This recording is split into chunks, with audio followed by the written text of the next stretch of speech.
சேனலை சப்ஸ்கிரைப் செய்யாதவங்க சேனலை சப்ஸ்கிரைப் செஞ்சுக்கிட்டு செய்திகளை தெரிந்து கொள்ளும்படி அன்புடன் கேட்டுக்கொள்கிறேன். வணக்கம். இன்றைய முக்கிய செய்திகள்.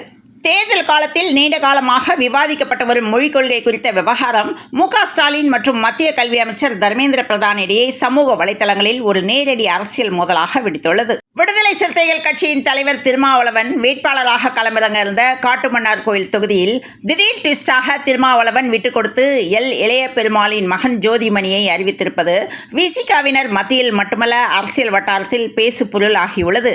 அதே நேரம் வாழ்நாள் முழுக்க சாதி பொழிப்பு போராளியாக வாழ்ந்த இளைய பெருமாள் மகன் ஜோதிமணிக்கு வாய்ப்பு வழங்கியிருப்பதற்கு பாராட்டுகளும் குவிந்து வருகின்றன.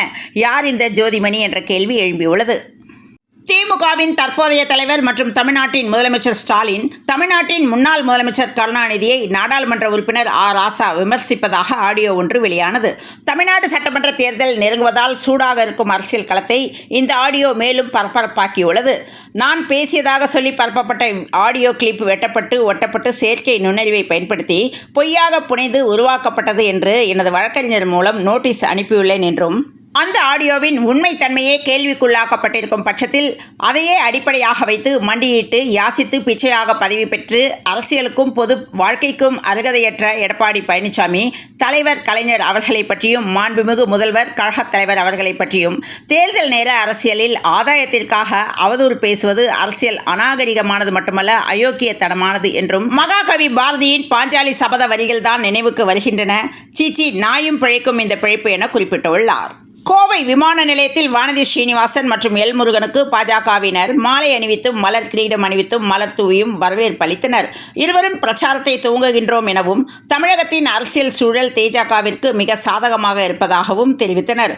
திமுக அரசு தோல்வி பயத்தால் ஒவ்வொரு நாளும் நாடகத்தை நடத்தி கொண்டு இருக்கின்றது எனவும் பாதுகாப்பு, சட்டம் ஒழுங்கு, போதைப் பொருட்களின் பயன்பாடு போன்றவை அதிகரித்திருக்கிறது என்றும் தெரிவித்தனர்.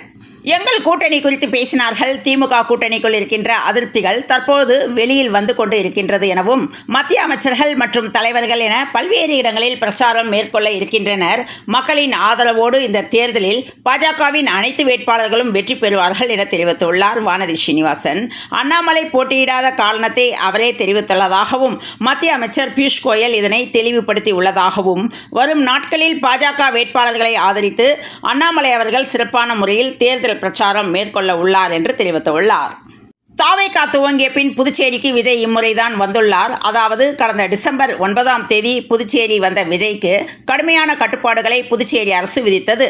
ஆனாலும் அப்போதும் ரங்கசாமி அரசை விஜய் விமர்சிக்கவில்லை எனவும் வெறுமனே ரேஷன் கடை விவகாரத்தை மட்டுமே விஜய் பேசியுள்ளார்.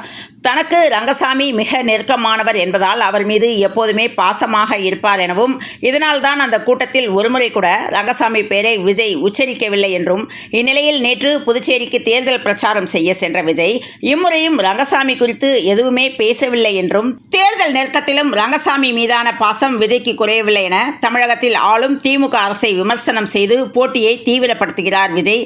ஆனால் புதுச்சேரியில் ஆளும் ரங்கசாமி பெயரை கூட உச்சரிக்கவில்லை. ஆளும் அரசையும் முதல்வரையும் விமர்சிக்காமல் எப்படி ஓட்டு கேட்பது என புதுச்சேரி தாவேகா நிர்வாகிகள் குமுறி வருகின்றனர். மும்மொழி கொள்கை அமைச்சருக்கு சவால். நிர்வாக தோல்வியை மறைக்க முயற்சிக்கிறது திமுக. தர்மேந்திர பிரதான். இந்திய மொழிகளை ஊக்குவிக்கிறோம் என்று மாநிலங்களுக்கு மத்திய அரசு பாடம் எடுக்க நினைக்கிறது. இது பொறுப்புணர்வல்ல, கபட நாடகத்தின் உச்சமென முதல்வர் ஸ்டாலின் கூறியுள்ளார். அரசியல் தலைவர்களின் சூறாவளி பரப்புரை. இன்று பேசியவை என்ன? மார்ச் 30 வேட்புமனு தாக்கல் செய்த முதல்வர் ஸ்டாலின் மார்ச் 31 முதல் பரப்புரையை தொடங்கி ஈடுபட்டு வருகிறார். அதன்படி இன்று நாகர்கோவில் பரப்புரையில் ஈடுபட்ட அவர் நாகர்கோவில், கன்னியாகுமரி, குளச்சல், கிள்ளியூர், பத்மநாபபுரம் ஆகிய தொகுதிகளின் திமுக மற்றும் கூட்டணி கட்சி வேட்பாளர்களை ஆதரித்து வாக்கு சேகரித்துள்ளார்.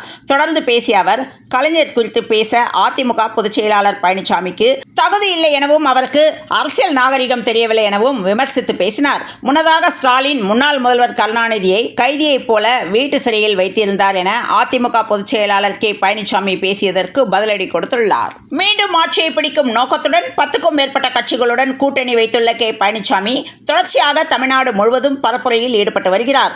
அதன்படி இன்று விழுப்புரம் மற்றும் ஆரணி சட்டப்பேரவை தொகுதிகளில் பிரச்சாரத்தில் ஈடுபட்டார். அப்போது பேசிய அவர் திருமாவளவன் ஒரு தொகுதியில் போட்டியிடுவதாக இருந்தது. ஆனால் திமுகவின் அழுத்தத்தின் பேரில் பின்வாங்கி இருக்கிறார் எனவும் அந்த கூட்டணியில் அங்கம் வகிக்கும் கட்சிகள் கூட சுயமாக முடிவெடுக்க முடியவில்லை எனவும் திமுக போட்டியிட சொன்னால் போட்டியிடுவார்கள், இல்லை என்றால் போட்டியிட மாட்டார்கள் என்று தெரிவித்துள்ளார். புதுச்சேரியில் உள்ள 30 தொகுதிகளுக்கும் வேட்பாளர்கள் அறிவிக்கப்பட்டிருக்கும் நிலையில் தாவேகா தலைவர் விஜய் இன்று புதுச்சேரியில் பரப்புரை மேற்கொண்டார். அப்போது பேசிய அவர், மக்களுக்காக மக்களுடன் இருக்கிற நமது தாவேகா வேட்பாளர்களுக்கு ஓட்டு போடுங்கள் எனவும், உங்கள் விஜய்க்கு ஓட்டு போடுவதாக நினைத்து போடுங்கள், உங்கள் தேவைகள் நிறைவேற தாவேகா துணை நிற்கும் என தெரிவித்துள்ளார். தொடர்ந்து தாவேகா ஆட்சி அமைந்ததும் உள்ளாட்சி தேர்தல்கள் நடத்தப்படும் எனவும் 25,000 ரூபாய் மகப்பேறு உதவித்தொகை வழங்கப்படும் உள்ளிட்ட வாக்குறுதிகளையும் அறிவித்துள்ளார். நாம் தமிழர் கட்சி இம்முறையும் 234 தொகுதிகளிலும் தனித்து களம் காண உள்ளது. இந்நிலையில் அக்கட்சியின் மாநில ஒருங்கிணைப்பாளர் சீமான் தமிழ்நாடு முழுவதும் தொடர்ச்சியாக தேர்தல் பரப்புரையில் ஈடுபட்டு வருகிறார். அதன்படி இன்று கரூர், திருச்சி மற்றும் அரியலூர் மாவட்டங்களில் பல்வேறு இடங்களில் பரப்புரையில் ஈடுபட்டார். அப்போது பேசிய அவர், மக்களாட்சியை ஏற்றுக்கொண்டிருக்கிற நாட்டில் மக்களுக்கு இருக்கும் மதிப்புமிக்க உரிமை வாக்கு. அந்த வாக்கை கொண்டு மாபெரும் மாற்றங்களை இம்மண்ணில் நாம் ஏற்படுத்த முடியும் எனவும், இந்த தேர்தலையும் வாக்குக்கு காசு பெற்றோம், வரிசையிலிருந்து வாக்கு செலுத்தினோம் என்று கடந்து விடாமல் அதிமுக, திமுக ஆகிய கட்சிகளில் கடந்த காலங்களில் என்ன செய்தது என யோசித்து 10 லட்சம் கோடி தமிழ்நாடு கடனில் இருக்கிறது. பிரச்சனைகள் தந்தவர்களை ஓரங்கட்டிவிட்டு உங்களுடன் உள்ளவர்களான உங்கள் பிள்ளைகளுக்கு நாம் தமிழர் கட்சியின் விவசாய சின்னத்தில் வாக்களியுங்கள் என தெரிவித்துள்ளார். டப்பா என்ஜின் கூட்டணியை தமிழ்நாட்டிற்குள் அனுமதிக்காதீர். சங்கரன் கோவிலில் ஸ்டாலின் பேச்சு. சங்கரன் கோவிலில் நடைபெற்ற தேர்தல் பரப்புரை பொதுக்கூட்டத்தில் கலந்து கொண்டு பேசிய முதலமைச்சர் மு க ஸ்டாலின் அதிமுக, பாஜக கூட்டணியை கடுமையாக சாடியுள்ளார். கொள்கை முரண்பாடுகளுடன் கூடிய இந்த கூட்டணியை தமிழ்நாட்டு மக்கள் நிராகரிக்க வேண்டும் என அவர் கேட்டுக்கொண்டுள்ளார். தமிழக சட்டமன்ற தேர்தலில் காட்டுமன்னார் கோவில் தொகுதியில் போட்டியிடுவதாக அறிவித்திருந்த விசிக தலைவர் திருமாவளவன் தற்போது அந்த முடிவை திரும்ப பெற்றுள்ளார். இது அரசியல் வட்டாரத்தில் பெரும் பரபரப்பை ஏற்படுத்தியுள்ளது. விசிக தலைவர் போட்டியிடப் போவதில்லை என்ற அறிவிப்பு குறித்து ஏப்ரல் 2ஆம் தேதி பேசிய தமிழக வெற்றிக் கழகத்தின் தேர்தல் மேலாண்மை பொதுச் செயலாளர் ஆதவ் அர்ஜுனா கடுமையாக விமர்சித்துள்ளார். 2026க்கு பிறகு தமிழக அரசியல் களம் மாறப்போகிறது எனவும், திருமாவளவன் சட்டமன்றத்திற்கு வந்தால் திமுகவிற்கு பெரும்பான்மை கிடைக்காத பட்சத்தில் அவர் ஒரு சவாலாக இருப்பார் எனவும், அவர் உதயநிதி ஸ்டாலினுக்கு போட்டியாக அமைந்து விடுவார் என்ற பயத்தில்தான் ஸ்டாலின், உதயநிதி மற்றும் சபரீசன் ஆகியோர் அவருக்கு அழுத்தம் கொடுத்து பின்வாங்க வைத்துள்ளனர். விசிக கட்சியின் முடிவை எடுக்க மு க ஸ்டாலின் யார்? இது மிகப்பெரிய அநியாயம் என்றும் ஆதவ் அர்ஜுனா பேசியுள்ளார். மேலும் திருமாவளவன் ஒரு நல்ல ஆளுமை அறிவாளி. அவர் சட்டமன்றத்திற்கு வந்தால் உதயநிதி ஸ்டாலினுக்கு போட்டியாக அமைந்து விடுவார் என்ற பயத்தில்தான் நீங்க டெல்லி அரசியலுக்கே செல்லுங்கள் என அவரை பின்வாங்க வைத்துள்ளனர். இது மிகப்பெரிய அநியாயம். இதை நாம் தட்டி கேட்க வேண்டும் எனவும், திமுக கூட்டணி தலைவர்களின் வேண்டுகோளுக்கு இணங்க காட்டுமன்னார் கோவில் தொகுதியில் போட்டியிடும் முடிவை திருமாவளவன் கைவிட்டுள்ளார். இது ஒரு புறம் ராஜதந்திரம் என அழைக்கப்பட்டாலும், மறுபுறம் திமுகவின் அழுத்தம் என எதிர்க்கட்சிகளால் விமர்சிக்கப்பட்டு வருகிறது.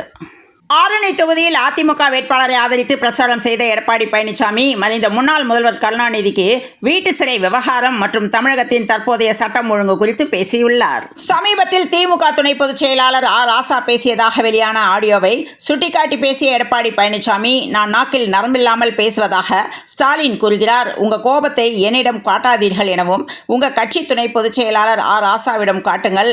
அந்த ஆடியோவில் இருந்த செய்தியைத்தான் நான் சொன்னேன் எனவும், என் மீது கோபப்படுவதால் எந்த பிரயோஜனமும் இல்லை. சொந்த அப்பாவையே சிறையில் வைத்திருப்பதெல்லாம் நியாயமா என்ற கேள்வி எழுப்பியுள்ளார். மேலும் கருணாநிதி கடைசி வரை உங்களுக்கு தலைவர் பதவி கொடுக்கவில்லை எனவும், அந்த அளவுக்கு நம்பிக்கைக்கு பாத்திரமாக இருந்தவர் ஸ்டாலின். கடந்த 2021 தேர்தலின் போது ஜெயலலிதாவின் மரணம் குறித்து விசாரணை நடத்தப்படும் என திமுக அளித்த வாக்குறுதியை நினைவு கூர்ந்த அவர், முன்னாள் முதல்வர் கலைஞரை வீட்டு சிறையில் வைத்தவர்கள் மீது வரும் அதிமுக ஆட்சியில் சட்ட ரீதியாக விசாரணை நடத்தப்பட்டு தகுந்த நடவடிக்கை எடுக்கப்படும் என அதிரடியாக தெரிவித்துள்ளார். அவரும் முன்னாள் முதல்வர் தானே, தந்தைக்கே இந்த கதி என்றால் நாட்டு மக்களுக்கு என்ன கதி என்று எண்ணி பாருங்கள் என்று கூறியுள்ளார். திமுக ஆட்சியில் தமிழகம் பல்வேறு எதிர்மறையான விஷயங்களில் முதலிடத்தில் இருப்பதாக அவர் குற்றம் சாட்டியுள்ளார். ஊழல் செய்வதிலும், கடன் வாங்குவதிலும், பாலியல் வழக்குகளிலும், சட்டம் ஒழுங்கு சீர்கேட்டிலும் தமிழகம் முதன்மை மாநிலமாக உள்ளதாகவும், முதல்வர் ஸ்டாலின் வெறும் போட்டோ ஷூட் மற்றும் வெற்றி விளம்பரங்களை மட்டுமே செய்து வருகிறார். திமுக ஆட்சியில் கடுகு அளவு கூட சாதனை இல்லை எனவும், ஆனால் மலையளவு சோதனைகள் தான் உள்ளன என்றும், ஒட்டுமொத்தமாக தமிழ்நாட்டை ஸ்டாலின் தலைகுனிய வைத்து விட்டார் என்று தெரிவித்துள்ளார். கன்னியாகுமரியில் கடற்கரையில் வாக்கிங் செய்த முதலமைச்சர் மு க ஸ்டாலின் மீனவ மக்களை சந்தித்து தேர்தல் பரப்புரையாற்றியுள்ளார். தமிழக தலைமை தேர்தல் அதிகாரி அர்ச்சனா பட்நாயக்கை சென்னை தலைமை செயலகத்தில் நேரில் சந்தித்த அதிமுக வழக்கறிஞர் பிரிவு இணை செயலாளரும் ராஜ்யசபா எம்பியுமான இன்பதுரை தேர்தல் நடைமுறைகளில் உள்ள சிக்கல்கள் மற்றும் திமுக வேட்பாளரின் விதிமீறல்கள் குறித்து புகார் மனுக்களை அளித்துள்ளார். சென்னையில் இன்று 22 கேரட் ஆபரண தங்கத்தின் விலை ஒரு சவரன் 1,11,600 ரூபாய்க்கும் 1 கிராம் 13,950 ரூபாய்க்கும் விற்பனையானது.